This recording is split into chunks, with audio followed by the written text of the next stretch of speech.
Russia has offered terms to Ukraine and says it will end hostilities in a second if Ukraine meets these terms.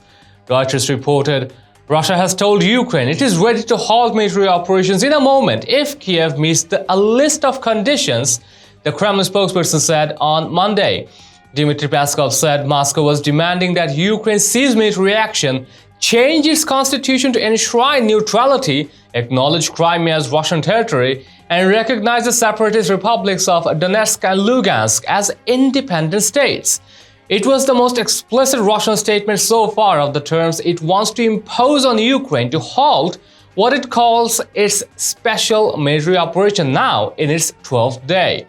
Peskov told Reuters in a telephone interview that Ukraine was aware of the conditions and added, and they were told that all this can be stopped in a moment. There was no immediate reaction from the Ukrainian side. Russia has attacked Ukraine from the north, east and south, pounding cities including Kyiv, Kharkiv and the port of Mariupol. The invasion launched on February 24th and has caused the worst refugee crisis in Europe since World War II, provoked outrage across the world and led to heavy sanctions on Moscow. But the Kremlin spokesman insisted Russia was not seeking to make any further territorial claims on Ukraine and said it was not true that it was demanding Kyiv to be handed over. Citizens around the world want this war to end. According to Zero Hedge, Ukraine declines. As expected, given the fiercely accusatory words from the Ukrainian side going into Monday's third round of talks with Russia, Kyiv has said that no significant results have come out of the ceasefire meeting.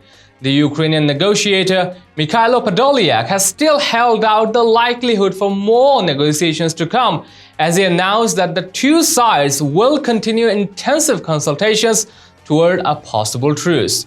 After Kyiv previously blasted Russia's latest announcements of 4 new humanitarian evacuation corridors, Podolyak said upon the close of Monday's meeting that, according to Bloomberg, there are small positive subductions in improving the logistics of humanitarian corridors. However, the Ukrainian negotiation team said that at this point it's still too early to speak of anything positive.